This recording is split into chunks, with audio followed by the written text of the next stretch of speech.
And we are back to I think it's the lunch slot. That's why probably you won't see that many people passing around. But what can I tell? It has been a very good day, full of events, full of giving out some goodies and swag and things that um, courtesy of K6. And well, it was interesting. I have not been streaming everything that is happening here. Now that I think about it, I should have left a kind of 24/7. No, that would be too much. At least during the time of the conference, I should have left the camera rolling because so many awesome things have happened here. We got here a moment ago. I mean, I got recordings. I'm going to be polishing them eventually during the day, but we're running around. But we got Jamie Sullivan. She did a presentation. She came and shared some words. Hola, Jamie. Hello, and thank you very much for joining. She earned some swag just by coming and saying hi. Please don't be shy. If you are far from afar and you cannot come, and you know someone that is here, ping them. Tell them, hey, this crazy guy is giving some swag. Um, but yeah, she came and we were talking about leadership, how to enable people, how to help them, and how to keep improving on our practices. And part of what she shared in her presentation. And another interesting um, person, um, come on, I forgot his name, Wilson, or more people keep showing. It has been a couple of long days, fun days, super entertaining days, where we kept sharing here. I think, nope, I don't know. Man, you're gonna kill me. I cannot remember your name. I need more coffee, probably. But yeah, I have had some visits earlier today. We had and he came from Czechoslovakia, I believe. Philip Herrick, who was kind enough coming and representing Cyprus as an ambassador, coming directly from Slovakia. Yeah, that was Slovakia.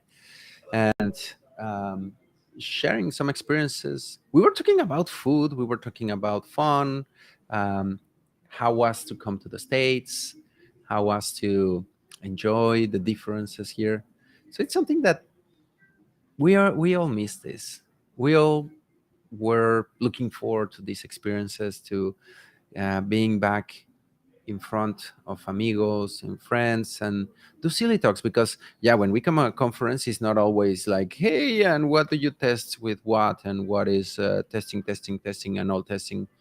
No, here we get silly, we talk about things, we talk about games and Pokemon, and there's a pool here which I very much look forward to later today go and take advantage of. um, but everyone is so excited, everyone is so happy. We're learning so many things, even I, from here, sitting here. Because I'm gonna spoil a little bit what I was talking with Jamie earlier today, because she shared a little bit of the challenges that she gets, and she mentioned something really, a couple of things very interesting that I'm totally gonna steal and keep talking about. She mentioned that names, titles, and roles are kind of counterproductive, counterintuitive. I'm going to release a conversation in a bit. Don't worry, for the ones watching on LinkedIn or elsewhere. For the ones looking in the conference channel, I am going to be, I don't know if I can upload it afterwards. I'm going to talk to the organizers and see what we can do. But she was mentioning that the roles, the titles in our organizations are starting to be a little bit, on one hand, ridiculous, on the other, harmful. Like having this, I'm the specialist, technical specialist of the line of code number 3 while debugging on like super narrowing, that can box us, that can hurt us, that can uh, there are two sides here that I see. On one hand, when we receive labels, our mindset starts to work around inside of that label, inside of that little box that we have been assigned into. And from the other perspective, people, I mean, that affects us personally. We start like what you are wearing, what you are, um, how you are feeling, what you are thinking of yourself will, in a good amount and way, determine yourself. And on the other way, from the outside, when you have this title, the people from the outside will only give you these tasks or these recommendations or permissions to do things, where if you want to do something different, these people will not accept it or give you the opportunity or be fine that you are doing that. So these titles can be hurtful. Be careful with what title do you get in your mind for yourself and that you push out into the world. And there was something else that was very interesting.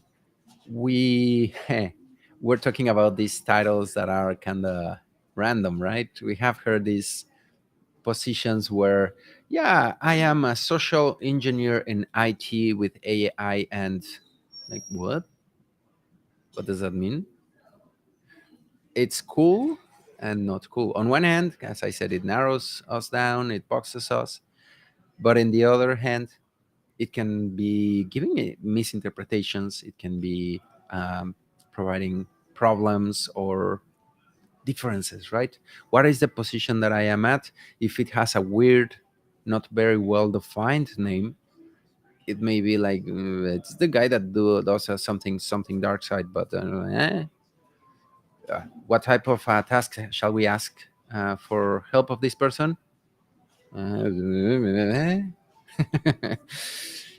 And I've noticed that. I have been in situations where you have no idea what these people do, or some others where uh, in Mexico City, in Mexico in general, because there's Guadalajara as well, we have some talks often with the amigas at QA Minds, where often this comes up like, hey, what should a DevOps engineer do?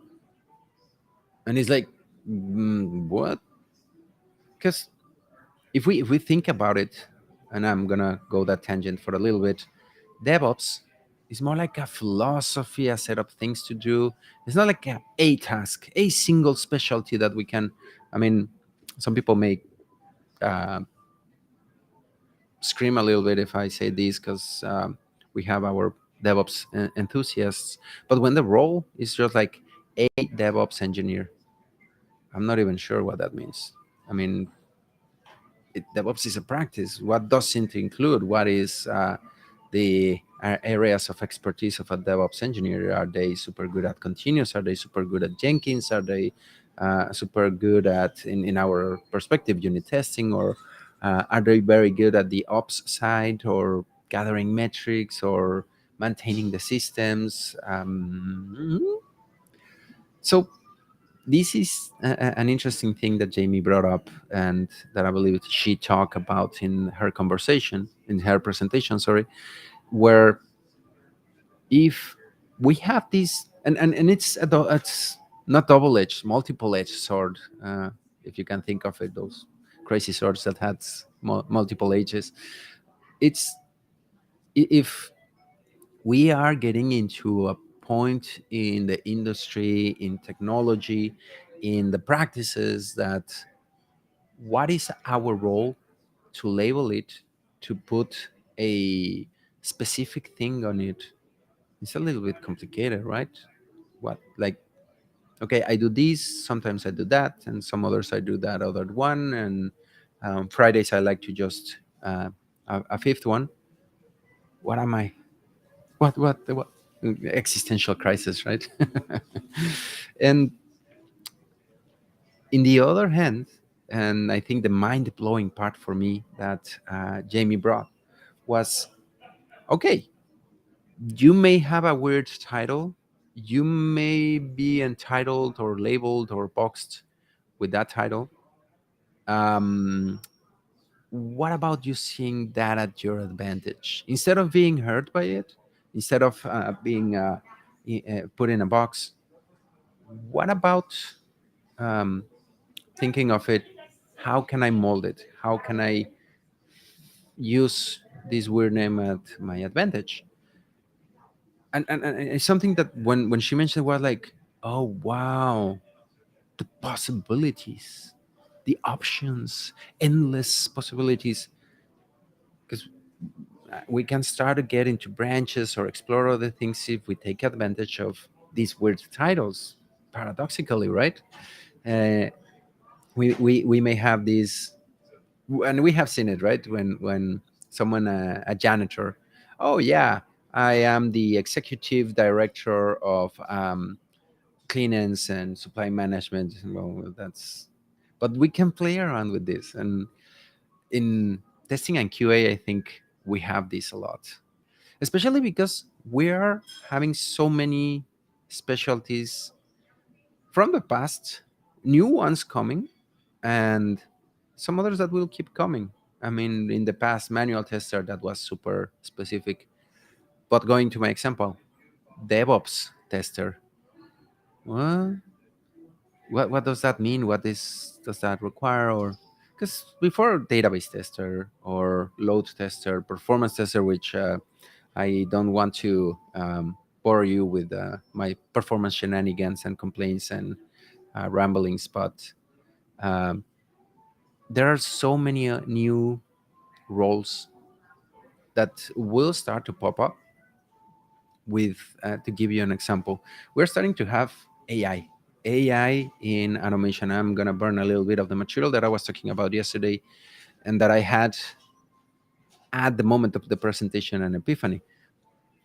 Where when we think today of a manual tester, we may start thinking, now we have the manual and the automator, right? And we have different types of automators. We have the ones that are, I don't know, the Postman guys that are APIs, service level, front end, exploratory. Well, that's not automation. Exploratory testers, manual. And I think I repeated that one as well. Integration, security, penetration, all these areas, all these things that we can start playing around.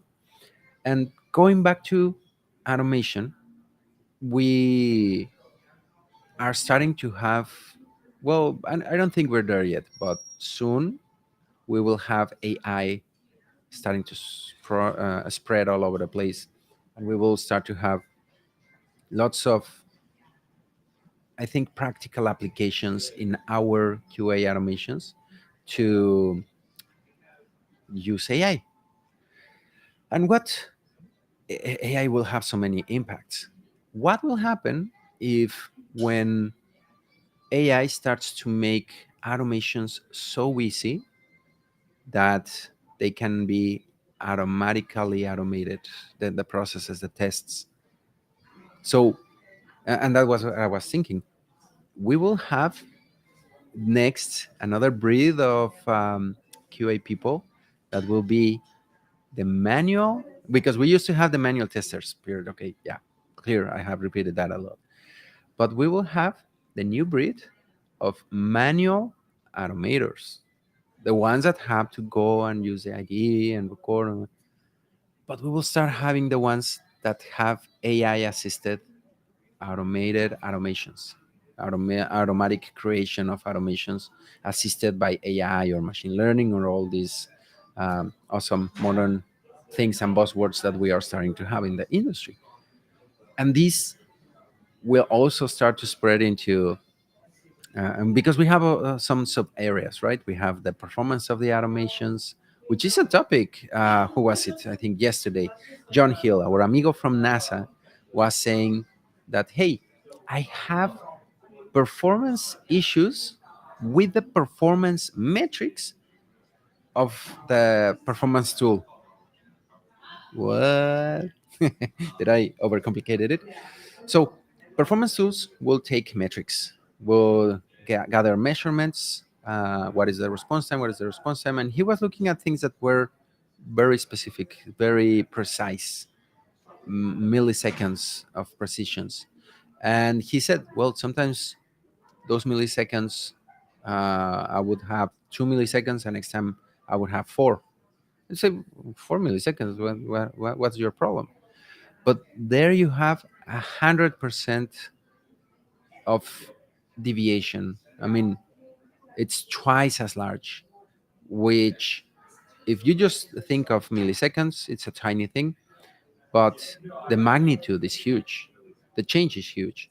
So he had to generate these automations that will make sure that the performance metrics would come and be standard, be in a good shape, to call it in a way. So probably I'm rambling and babbling too much here, but you have to take a lot of tests to make sure that the automation is getting the right things, that it's working well. You test the test tool. Speaking about the Inception movie, dreams inside of dreams. But there are so many things that are coming and changing in the QA world that we also, on one hand, cool, we'll get so many new opportunities to work and do QA around it.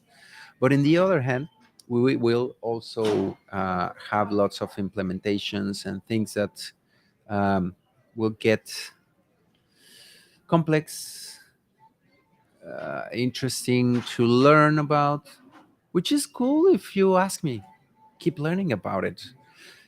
Gonna sound a little bit repetitive, but it's something that the organizations and the people, the QAers, the testers, I don't want to call it testers because we're supposed to be evolving from just testers to be leaders in QA, QAers, quality assurers, if that's a better term.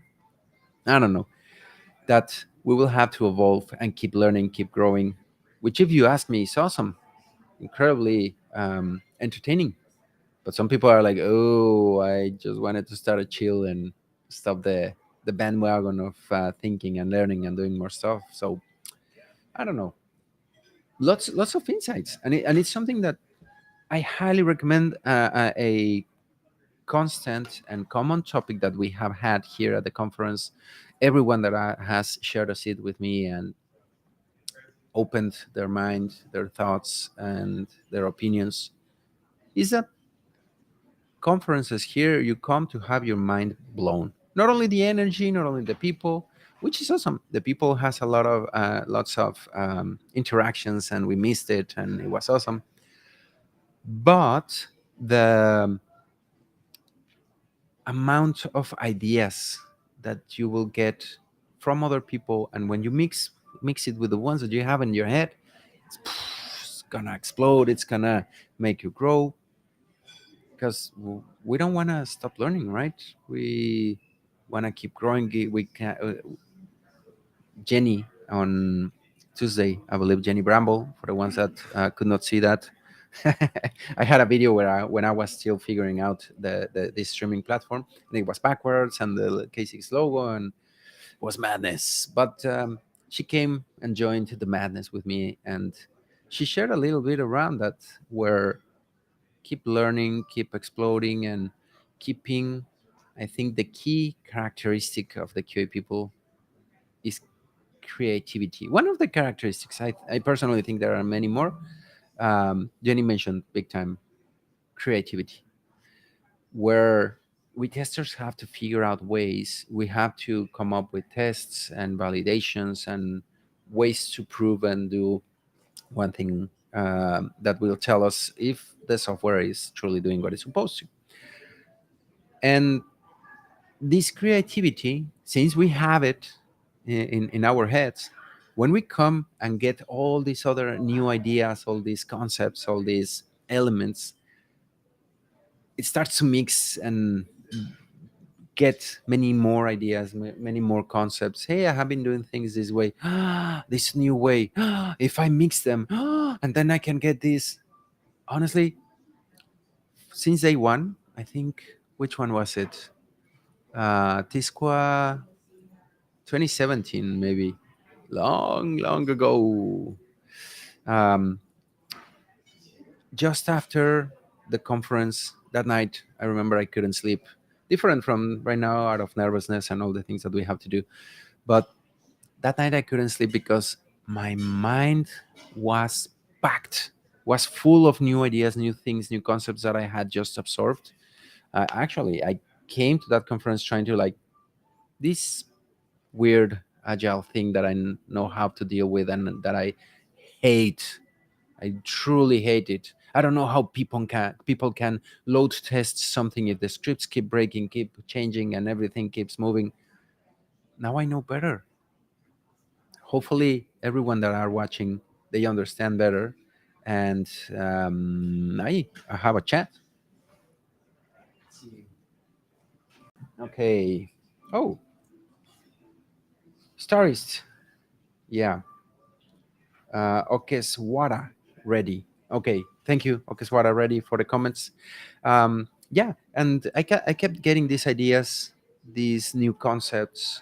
Um, yeah, I got another message. Star East. We are Star East. Yeah, we are Star East. I'm talking about Disco, another experience I had long ago, and trying to make the point of all the good ideas that you will get in these places, in these situations, in these events where you see all kinds of people walking around and carrying in their minds all these different things. And it's not only that you will get the message from the people presenting, the presenters, the gurus, or the leaders that come up with some new concepts that, of course, you should start absorbing and hearing from them, but from the other people that you will meet around.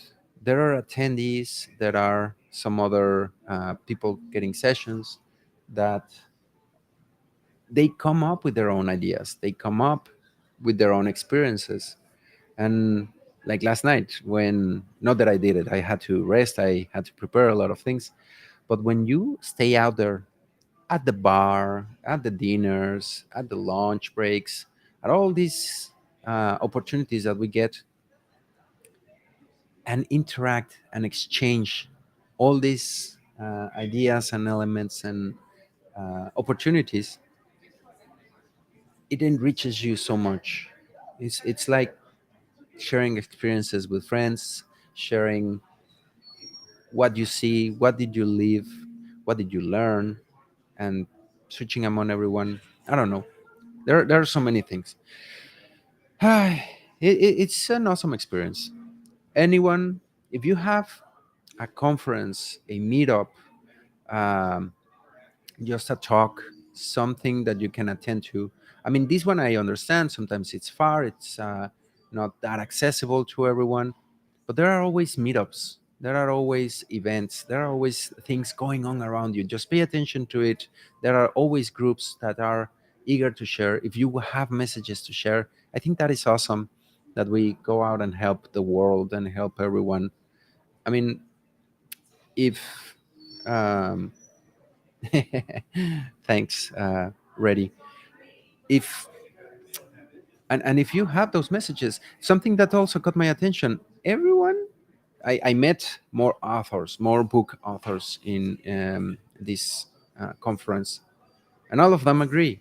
I'm not doing this to become the next Dan Brown, J.K. Rowling, or Stephen Hawking or King, Stephen King. That they are very close, and both are authors, Stephen Hawking and Stephen King. Well, which are good examples. Both of them got good amounts of money, fame, and stuff around their books. But most of the people that publish books, that come and talk here in conferences, it's just because of the passion. It's because of that excitement of this new knowledge that I got and that I understood and that I wish that the whole world will understand and will share. And it's it's super exciting why and how people come and do things. And you will get a lot of that in these events, in any meetup, any workshop. And if you have anything to say, that's another thing that a common. how to say, um, topic that people have mentioned here. Oh, I'm just starting. I'm not professional. I'm young. I am learning. I no, I cannot present. I don't have anything valuable to say. And I would say no. I have been in several talks, met several people that come with a topic that they know, that they understood, and even people that are not testers, that are not developers or into IT. I met several people, as an example, in the performance area where they are designers, graphic designers, and they are doing some sort of load test. Oh my God, I learned something. I need to share it with the world, but I'm not an expert. You don't have to be. As long as you have something interesting to share, I think that you should do it. I think that you should put it out with the world. And I'm going to paraphrase something that I gave in the keynote earlier today. You need to feel safe to do that. Just push it out. Jamie, she told me, "Hey, I'm not used to this. This is one of the first times that I'm gonna be sharing knowledge or being in camera, which as well some people are not so used to. But as long as you put the camera away, you start to talk to someone else, and you get at ease, you can open up. It's safe. It's awesome. People, come on, submit to proposals, submit your call for papers, bring your ideas. We all have different perspectives, different ways of explaining, saying things, being ourselves. So I think, I don't know, I'm getting sentimental and excited, and um, I don't know. You should come and give all those ideas. Hey, I have a question. Partially read the book. It was good. With compare subject with real examples. Oh, thank you, Ready. Thank you very much for reading the book. I don't know if you're near or you're watching from afar. You're on YouTube, so I'm guessing you're far. But I would love, and if anything, and if anyone comes, I will be happy to share the book and sign it up. A question. Good at designing script, but failed to analyze. So I'm not sure if you can rephrase the question. Good at designing scripts. Let me see if I can show it here. I have a question. Good at designing scripts, but failed to analyze. So I'm gonna jump on a limb here and see if I'm understanding. Yeah, there are people very good at designing tests, designing what types of things we should do, but that oh, Ready from India. Okay, you're a little bit far. Yeah, yeah. Sorry. I'm glad that you got the book. But going back to your question, if you are good at designing the test, designing what should be inside of the test, probably to analyze the results, analyze what comes out of it, it goes hand by hand in these things. When you design the script, when you design the test, the automation, you should create it in a way that the results that come out of them make sense, that they provide you something valid. There are so many organizations that I have seen that just automate and create scripts just for the sake of creating them, and that they are just running stuff for the sake of running. And yeah, we have testing. You have testing, but are you truly testing? And sometimes they are not. They are not even paying attention to the results, to the outputs, and to the things that why we are testing. They're just doing it because it's not the best approach. So, Ready. I'll try to say your name, Okeswara. I hope I'm saying it right. And for everyone watching, we have just a few more seconds for this stream from Star East 2022. I think we have another one, and then the closing stream for today. I hope to. I look forward to anyone else, and to give a little bit more swag and to provide it to our friends that have been paying attention.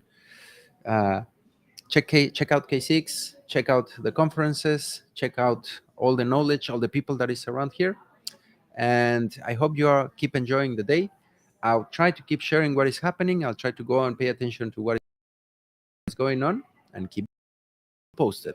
So everyone, thank you, your amigo Leandro, also known as Señor Performer from K6, your friendly um, perf How was that? You know what I'm trying to say. Your friendly performance advocate from K6. Calling it for now. I'll be back soon. Have an awesome lunch if it's lunch for you, or whatever you're doing. And I'll see you in a moment. Take care. Adios. And now let's